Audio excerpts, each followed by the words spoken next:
In fact, our first TV show, they sent me to the dentist to have some cap put over my teeth.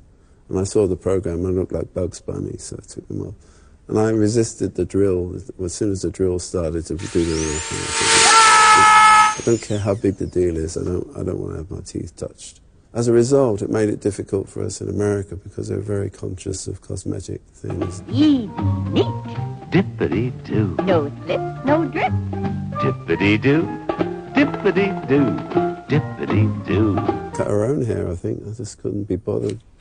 You noticed I'm not a great virtuoso keyboard player, certainly not on this piano, or a great guitar player, but I slot in with the other guys.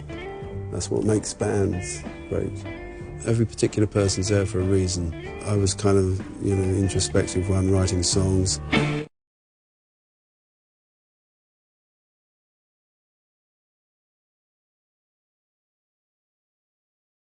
Dave, my brother, was the energy and the fun, the enjoyment of life, the upside. Pete was like the flamboyant bass player. He was very in tune with the time and the styles, more so than I, and fashion. And then you had the man driving the chariot, if you like, Nick Avery on the drums, very down to earth. Looked like Dickens characters. Ray was Filch, I was Bill Sykes, Dave was the Artful Dodger, and Pete was Pip. We had little Dickens suits made with kinky caps, and we had this famous photograph done with the whips. That was banned because it looked perverted and debauched. They wear Victorian morning coats, hunting neckties, and shoulder-length long hair. No wonder they're known as the Kinks!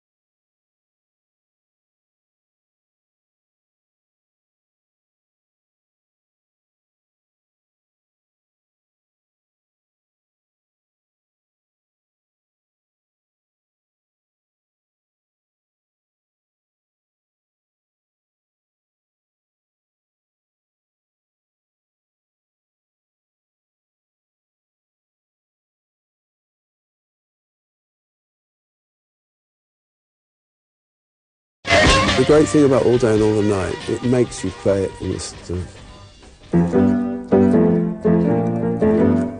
It really got me. Yeah. You compose a bit in between it, but with All Day and All the Night, you just got to keep motoring.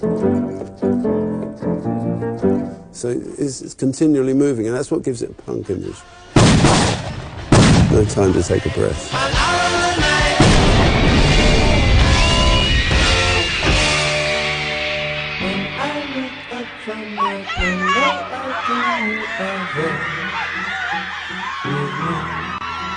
Love when you're 19 years old. After All Day and All the Night, we got married, we lived in a bedsit, and it was all very kitchen sink. And when everybody else became successful, the bands, I think they moved as far away as they could from where they grew up. But I lived 200 yards down the road from where my parents lived. I kind of felt comfortable in that world. I hate parties, especially when they're in my honour. I mean, he didn't go to clubs, he wasn't a club goer. He didn't get drunk and forget everything. He observes and writes it down, and a song comes out of it. He was writing a lot of the time, he didn't do much else. I immersed myself in work, I just wrote songs.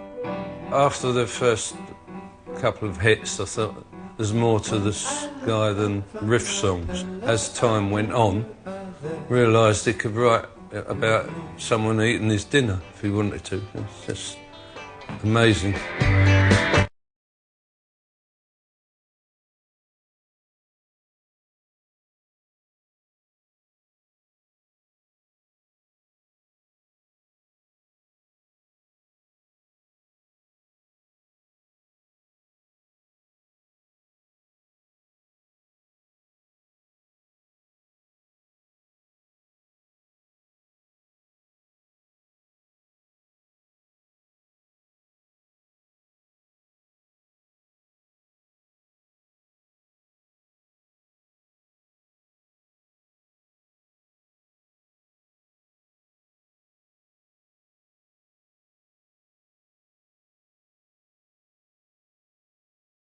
Before we went to the American tour in the 60s, the band was nearly breaking up. I had just had my first child. Nowadays, people get time off work to have children. I can't believe it, how indulgent the world has become. I was on tour within a week of my daughter being born, and I had to go. And if I hadn't gone, I would have let everybody down. So I was in a mixed-up state. I locked myself in my hotel room for a week, ordered a crate of beer and just drank. I just did not want to be there. And I begrudgingly did the shows, supported by bands like the Supremes and the Beach Boys. And I just missed my family, so simple as that. It was a British invasion, but the Kinks were the invaders. It was like Mars had landed. It was like so unfitting for American popular culture at that time. All you gotta do is set me free, free, free. Set me free. I'm in it. I'm trying to see Paul. All you gotta do is set me free, little girl.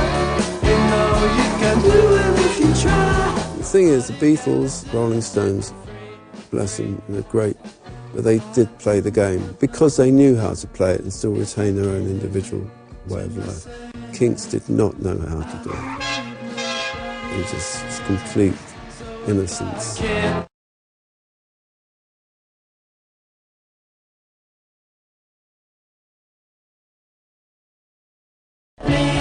They, whoever they are, or were, or still are, did not think the Kinks were right. But we got a ban, and I still don't know to this day what it was for.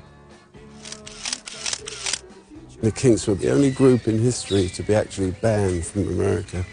I still don't know why.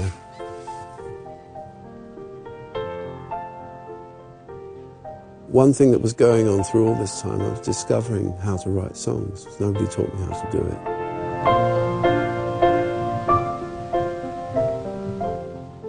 And I wrote See My Friends.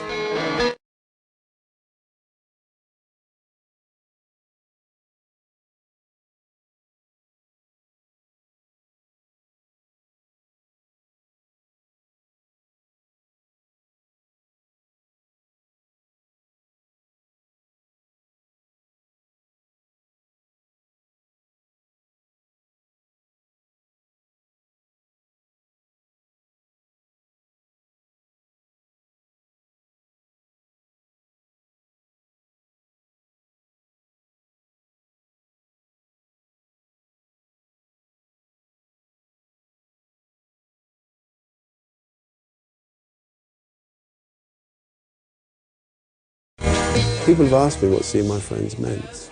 Keep from guessing. Can a man tell the difference? Is it about sex? Is it about girlfriends? Maybe it's about lost opportunities. Playing across the river. Maybe the river is playing across the big pond.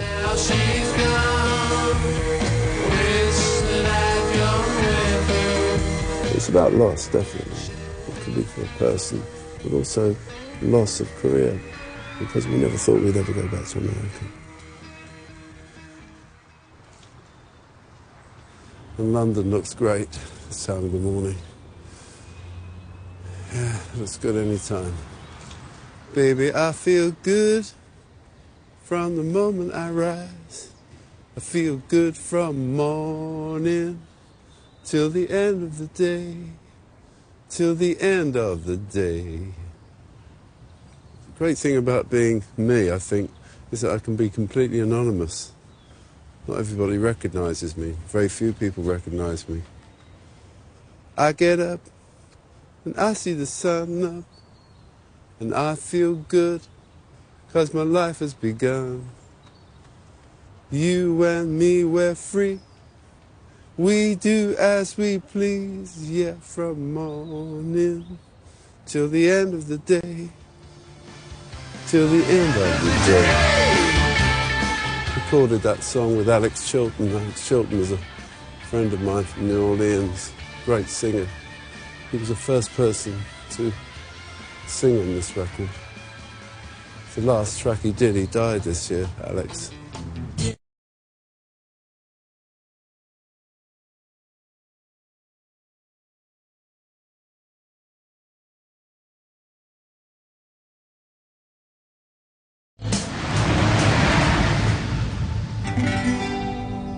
I really thought You Really Got Me All Day and All the Night were blues songs, North London blues, but I went really against it with things like Well Respected Man and Dedicated Follower of Fashion that could have been sung by Max Miller. You know, and he gets up in the morning and he goes to work at 9, and he comes back home at 5:30, gets the same train every time. Well Respected Man was about the establishment as it was then. And it's probably my fear of becoming like that that made me like that. So I turned it into like a comic critique. Still rebelling. You can rebel and you can write a jaunty little song like Well Respected Man. It can still be a song of rebellion.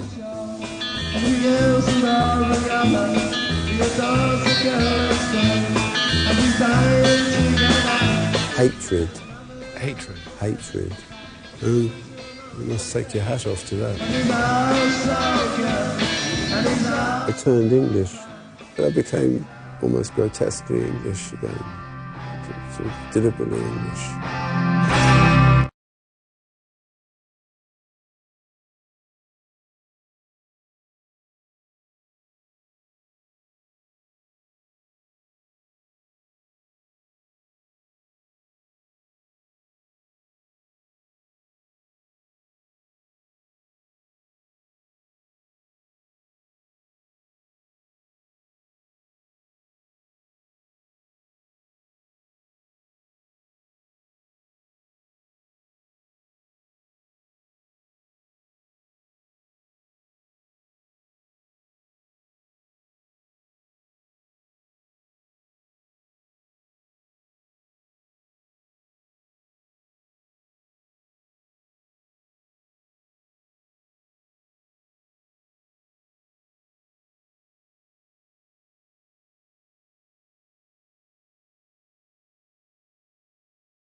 When we came back from America, I realised how much it was changing in the 60s.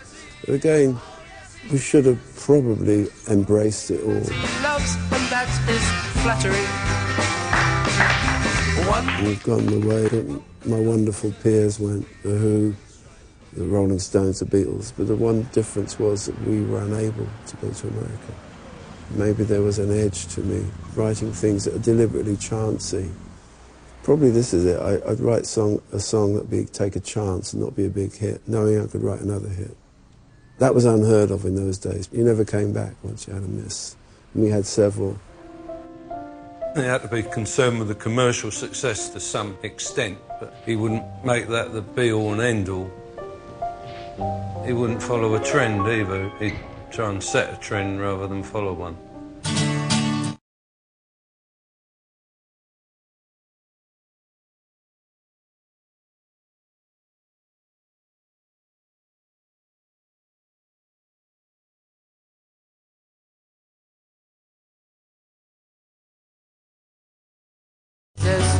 The 60s to me were kind of not as fun politically.